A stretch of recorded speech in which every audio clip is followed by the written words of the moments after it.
Am I the asshole for not stopping my mother-in-law's secret DNA test on my daughter and letting her expose herself at her own family dinner instead? Welcome to Popcornrest Stories. Today's story is Poor Karma. It matches your mother-in-law's secretly DNA test your chocolate to prove you cheated, only to accidentally expose her own 26 years old Syriac baby in the family dinner. Oh, the table had turned. Let's dive in. I need to write this down because it happened less than 48 hours ago, and I am still processing what I watched. Unfolded at a dinner table in my in-law's house on Saturday night, Let me start with what you need to know about my daughter. Lily is 3 years old, and she has the most extraordinary red hair. Bright, vivid, the kind that stops strangers in grocery stores. My husband Mark has dark brown hair. I have dark brown hair. Neither of us has anyone in our immediate families with red hair. As far as we knew, my mother-in-law Patricia noticed this from the day Lily was born. At first it was small comments, wondering aloud where the red came from, asking if there was anyone in my family history she didn't know about. Over time, the comments became less subtle. She started saying things at family gatherings that were pointed enough to make the room go quiet. She never said directly what she was implying. She didn't have to. Mark's response every time was some version of "that's just how she is, and she doesn't mean anything by it." I stopped arguing with him about it about a year ago. I just started paying closer attention not about 2 months ago. I got a call from a DNA testing laboratory. They told me they had received a sample submitted for testing that appeared to involve a minor, and that before processing they needed to confirm parental consent and legal guardianship. They gave me a reference number that I knew immediately what had happened. Patricia had taken a sample from Lily. I found out later it was from a cup Lily had used at a family lunch and submitted it without telling anyone. Here's where I have to be honest about what I did next, because this is the part some of my friends think makes me the asshole. I confirmed the guardianship. I let the test proceed, and then I created an account on the DNA platform under my own information so I could monitor the results when they came in. I told myself I wanted to know what she was going to find before she had the chance to use it against me. That was true, but I also, if I'm being completely honest, wanted to see what the database would show. So what it showed me was not what I expected as the platform displays potential relatives based on DNA matching. Mark's father, Warren, had done a consumer DNA test years ago for a genealogy project, so his profile was already in the system. That connection showed up correctly. But there was another match I didn't recognize. A man named James, located in Oregon, listed as a potential uncle to Lily, not a match to my side of the family. Not a recognizable match to the Atwood family either. I looked at that result for a long time. Then I closed my laptop and waited that Patricia called 3 days later to invite us to a family dinner. Formal, she said. Important. I told Mark I thought we should go. He asked if I was sure.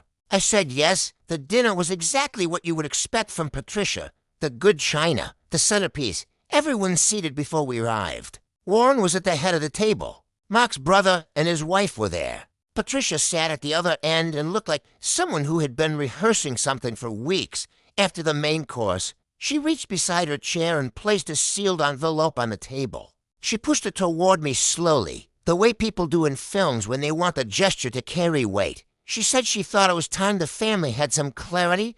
I looked at the envelope. I looked at her. And then, I want to be accurate about this. I smiled, because I already knew what was on the first page, and I already knew what was on the last as I opened it. I read the first page out loud. Mark is Lily's biological father. Probability 99.99%. Patricia sat back in her chair. The table relaxed. Mark's brother exhaled.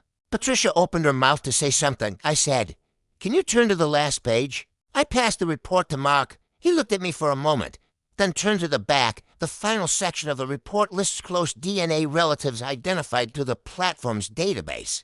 It listed Warren correctly as Lily's paternal grandfather, and it listed one other match, James, Oregon, as Lily's paternal uncle. Mark read the name out loud. He didn't understand it at first. He looked at Warren, who also didn't understand that Patricia understood. The silence that followed is the kind I don't think any of us will forget. Patricia did not deny it. I'll give her that. She sat at the head of her own table, in front of her husband and her son and her daughter-in-law, and she did not deny any of it. What came out over the next hour was this. 36 years ago, before she met Warren, Patricia had a son. She was young, unmarried, and not in a position she felt she could manage. She gave the baby up for adoption. 2 years later, she met Warren, and she never told him. She never told anyone.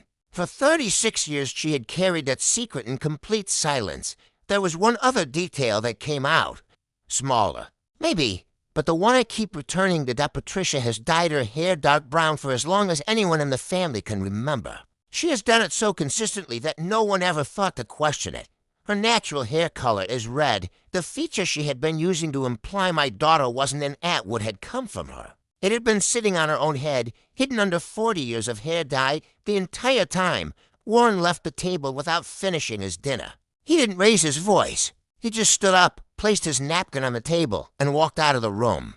I heard the front door close a few minutes later. Mark sat beside me and didn't speak for a long time. Patricia looked at her plate. I asked if anyone wanted dessert. Nobody answered. So we left as am I the asshole for letting this play out the way it did, instead of confronting Patricia directly when I first found out? And I do want to genuinely ask, should I have handled this differently? Should I have gone to Mark first? Should I have told Patricia privately what I knew? I keep going back and forth on it. Part of me thinks the public nature of what she tried to do to me justified the public nature of how it ended. Part of me wonders if I made things worse for Warren and Mark, who didn't deserve any of this Dr. Long. Didn't read. My mother-in-law secretly DNA tested my 3-year-old to imply I had cheated. The lab called me first because Lily is a minor. I let the test proceed, monitored the results, and discovered a match that didn't make sense. At the family dinner where she planned to expose me, the results confirmed my husband is Lily's father, but the last page revealed she had a secret son she gave up for adoption 36 years ago, before she married my father-in-law. Her natural hair color is red. That's where Lily's hair comes from. Am I the asshole? Edit, I am reading every single comment. Warren has not come home yet. Mark has barely spoken. I don't know what tomorrow looks like. We'll update when there's something to update. Edit too. Mark just knocked on the bedroom door and asked if we could talk. I'll update after. I am literally swimming. But Trisha really doesn't seem to be doing something when she pushed that envelope across the table. She wanted drama. Well, she got a whole show opera. So, not only my girl Opie 100% faithful, but the AITA test proved Lily red hair came straight from Batista or a super genetic flow. And wait, who is James from Oregon? A service son giving up for adoption 26 years ago? The father-in-law walked down. The husband is, and Patricia is just sitting there in her own mess. What happens next? Trap your popcorn, guys, because of this one is wild. Update 1, Mark, and I talked for a long time on Saturday night. I want to update properly because a lot of people have been asking that first, Warren. He came back to the house on Sunday afternoon.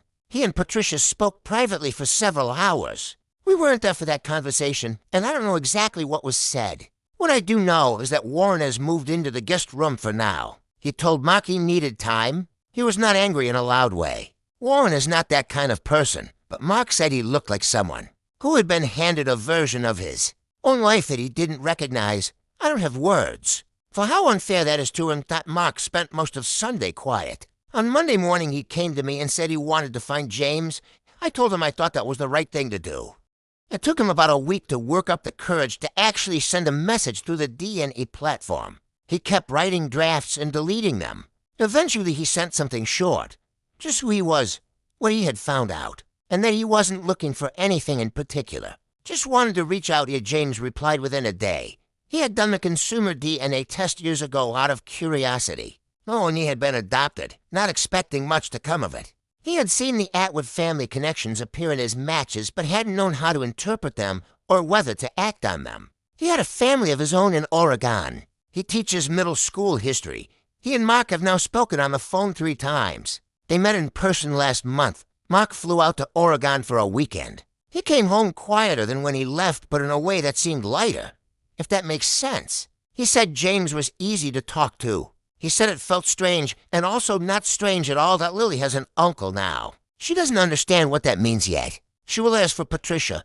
She has said very little since the dinner. She came to our house once, unannounced, and I told her through the door that I wasn't ready for that conversation yet and that she should call first. She left without arguing, I'll update when I know how the Patricia situation resolves.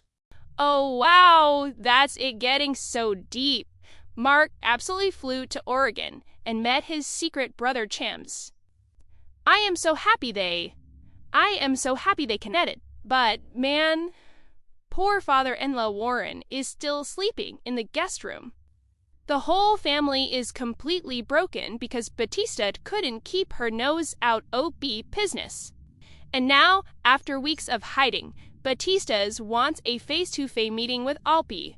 Alone, is she going to apologize or is she going to blame the victim? So let's get into the fight of that to see how does Craigie Fern ants.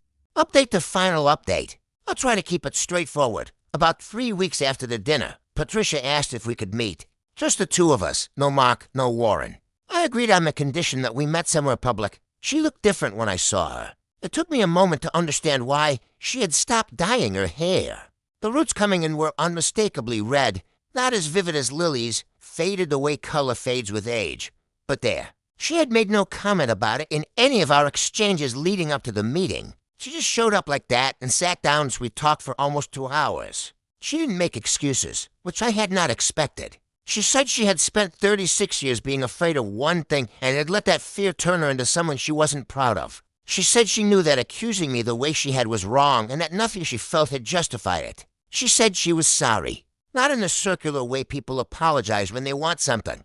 Just directly, I told her that I accepted her apology and that I also needed things to change concretely. Not just in feeling. I laid out what those things were. No more comments, direct or indirect, about Lily's paternity or her place in the Atwood family. No contact with Lily without prior arrangement with Mark and me. If she wanted to rebuild trust, she would need to do it slowly and on our terms if she agreed to everything without negotiating that Warren is still in the guest room. I don't know if they will find their way back to each other. That's between them, and I don't have a view into it. Mark speaks to his father regularly. James has been told the full story and has chosen not to pursue any contact with Patricia, which is his right and I think a reasonable one. Lily asked me last week why Grandma Patricia's hair looked different now. I told her it was a real color. Lily said she liked it. She said it looked like her hair. I didn't know what to say to that. So I just agreed. I think about the night of that dinner sometimes. Patricia pushing that envelope across the table with such certainty. So sure of what it contained. So sure of what it would do. The thing she had spent 40 years hiding was the same thing she had used to question me for 3 years. She had been so focused on finding a secret that she stopped seeing the one she was carrying herself. I don't say that with satisfaction. I say it because it's the truest thing I took away from all of this, not the asshole. But I think the more important thing I learned is that you don't have to defend yourself loudly when the truth is already doing the work. You just have to be patient enough to let it finish, to long. Didn't read Warren is in the guest room, slowly processing. Mark flew to Oregon and met James. They have a real relationship now. Patricia stopped dyeing her hair and accepted all conditions to continue seeing Lily. No grand resolution, just slow and imperfect progress. Lily told Patricia she liked her new hair color because it looked like hers. That's probably the most honest ending this story was ever going to get. Well, what a powerful ending. Patricia finally stopped dyeing her hair and showed her real red roots. It's Gracie how she spent 40 years hiding her hair and her secrecy, only to let her own jealousy expose everything. Like Albie said, she was so busy looking for a secret that he forgot you were carrying the biggest one. So how so it is that Lily now has a new uncle, and she even told my Gisela she likes her red hair because it looked like hers. So this bag literally gave me goosebumps. Obi handled this like a total boss. She didn't scream, she didn't fight, she just let the troop through the Obi listing. But I have to ask the Popcorn Restaurant, does Opie do the right thing by letting the test happen at the dinner table? Or should she have told her husband wrathfully first? And do you think Guerin will ever forgive Atrissa for keeping a secret like that for 26 years? So drop your dot in the comments. I'm dying to read them. If you love the story of ultimate trauma, smack that like button and subscribe to Popcornrest the story. Track your backcord, and I will see you in the next one. Goodbye.